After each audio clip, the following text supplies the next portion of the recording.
Bonjour à tous et bienvenue pour un nouvel épisode de notre série La parole à nos talents. Aujourd'hui, je reçois Daniel qui va pouvoir nous parler de son métier. Bonjour Daniel, Bonjour Émilie.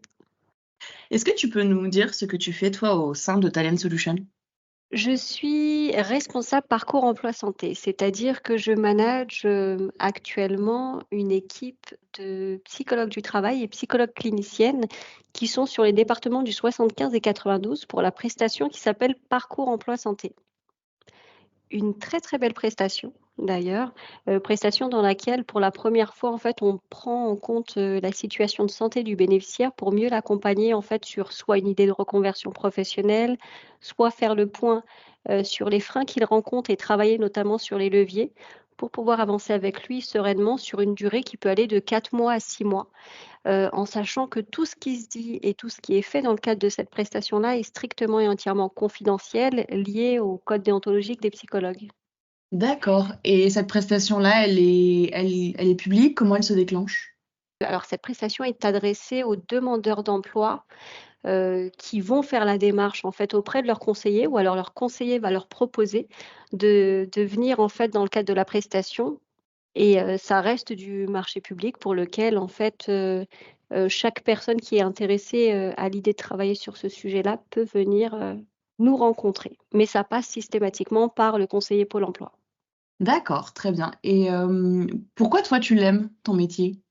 Alors, je ne l'ai pas dit, mais à l'origine, je suis psychologue et donc j'ai évolué à un poste de management. Il faut savoir que, le fait de prendre en compte, la situation de santé, qu'elle soit psychique, physique ou même ne serait-ce que le sentiment de bien-être, je pense que c'est quelque chose qui est hyper important et notamment après l'épisode qu'on a tous vécu, l'après covid, qui a eu un impact assez conséquent sur, le sens de la vie et du travail, le sens de la vie, au travail, pardon.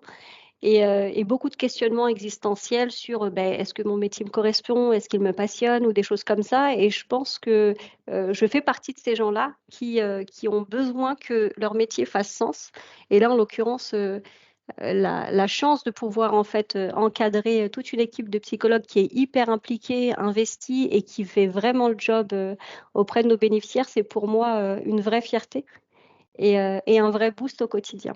Et qu'est-ce qu'il faut alors, pour ton poste, mais aussi, pour le poste des psychologues que tu encadres, qu'est-ce qu'il faut pour vraiment réussir dans ce métier?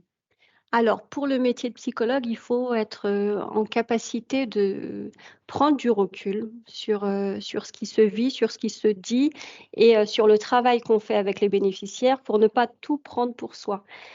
Souvent je dis à mes référentes, «Accueille la situation, ne prends pas pour toi». À tel point que sur le ton de l'humour parfois, ça devient presque une chorégraphie. C'est-à-dire qu'il faut être suffisamment, aguerri ou avoir un certain équilibre de vie, personnelle et professionnelle pour permettre d'être dans une écoute active, bienveillante, pour pouvoir accompagner au mieux, les bénéficiaires. Si on parle de vraie réussite, il faut aussi qu'elles se sentent bien dans le poste et là, c'est le cas. C'est-à-dire que j'ai une équipe qui est hyper impliquée, hyper engagée. Encore une fois, hein, je le dis 2 fois, mais c'est parce que c'est véritablement le cas et on le voit sur le terrain avec, un taux de satisfaction assez important vis-à-vis des bénéficiaires sur l'accompagnement et sur cette prestation. D'accord, donc ça, c'est pour les psychologues et pour toi, pour faire ton métier?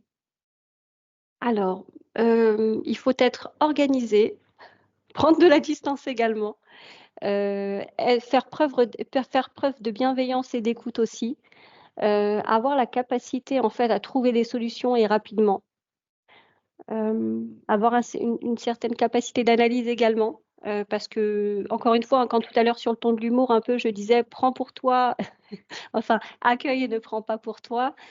C'est tout à fait ça. C'est-à-dire qu'il y a plein de situations, en fait, qui sont assez importantes et quand ça touche l'humain, il y a forcément, le côté, empathie qui va entrer en ligne de compte, il y a le côté, psychologue qui va entrer en ligne de compte et là, si tu n'as pas la bonne prise de distance, ça peut être délicat.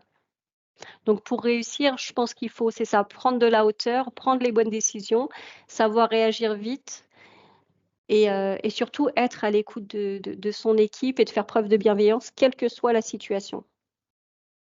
D'accord, eh bien, c'est très clair. Merci beaucoup Daniel. Et Je puis t'en prie. à tous, je vous dis à très bientôt pour un nouvel épisode de notre podcast La parole à nos talents.